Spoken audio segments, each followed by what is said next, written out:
जय गुरुदेव, जय हो बाबा अनीप करोली महाराज की जय। साथियों नमस्कार, स्वागत है आप सभी का आपके अपने YouTube चैनल पर। आशा करते हैं आप सभी अपने परिवारजनों के साथ में स्वस्थ होंगे। आज का जो प्रसंग है बहुत ही रोचक प्रसंग है और आपको हैरानी होगी।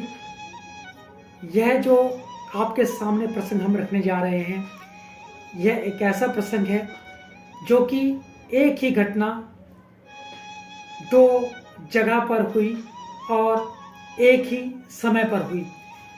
बहुत अजीब लगता है जब हम बात करते हैं महाराज जी के चमत्कारों की, और बहुत से लोग यकीन भी नहीं कर पाते। पर जो महाराज जी की चमत्कार हैं वो वास्तव में चमत्कार हैं, और इन चमत्कारों को आप यकीन करें या ना करें, आप भरोसा करें या ना करें, पर अगर आपकी कोई मनोकामना पूर्ण नहीं हो रही है तो आप एक बार अगर महाराज जी को सच्चे मन से याद करेंगे और महाराज जी को अपनी मनोकामना उनके सामने रखेंगे तो आपकी मनोकामना अवश्य ही अवश्य पूर्ण होगी। तो करते हैं एक ऐसे चमत्कार की बात जो कि दोनों चमत्कार एक ही समय की ये घटनाएं हैं, यह प्रसंग है। एक समय की बात है, एक महाराज जी के भक्त थे, उनको दादाजी के नाम से पुकारा जाता था।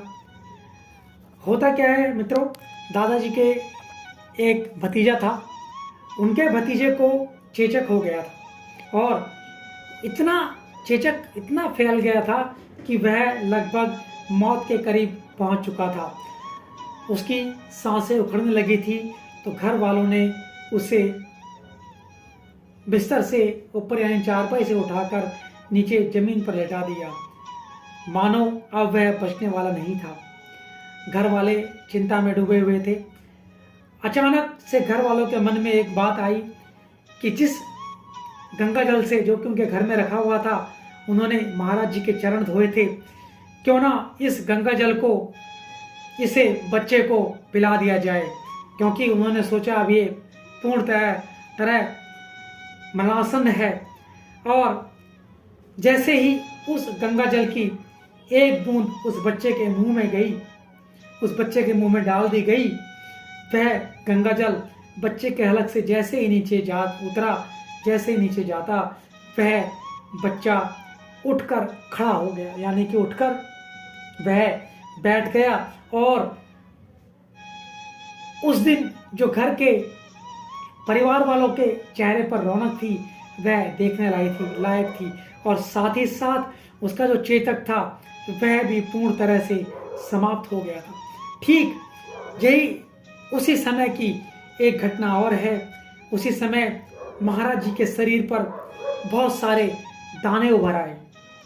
जब महाराज जी के शरीर पर दाने उभर आए तो वहां पर सभी मौजूद लोग चिंता में पड़ गए कि महाराज जी के शरीर पर ये दाने किस तरह से उभर आए हैं, जबकि महाराज जी उस स्थान से मीलों दूर पहाड़ पर थे।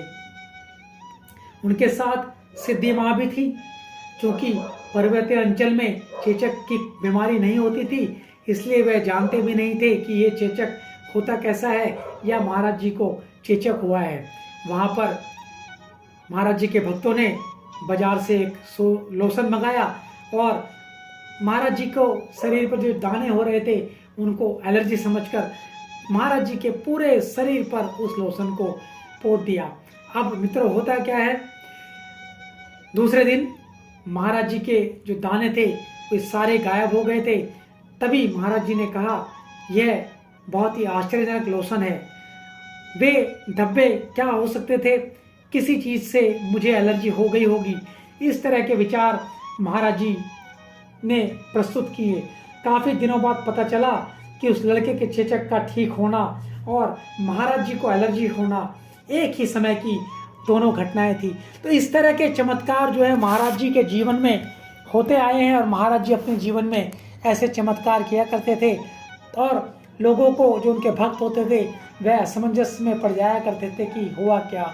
तो यह सिर्फ और सिर्फ महाराज जी की कृपा से संभव हो पाया था कि वह बच्चा जो कि मरणासन में था, महाराज जी के चरणों का धोया हुआ गंगा जल उसको पिलाया गया और वह जीवित हो उठा और वहीं महाराज जी को शरीर पर दाने हो गए। तो आशा करते हैं आपको आज का ये प्रसंग अत्यंत ही पसंद आया होगा।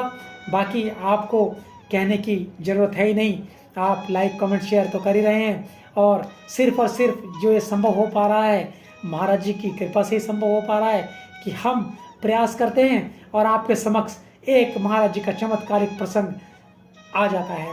तो जय गुरुदेव, जय हो बाबा नीम करौली महाराज, जय उत्तराखंड।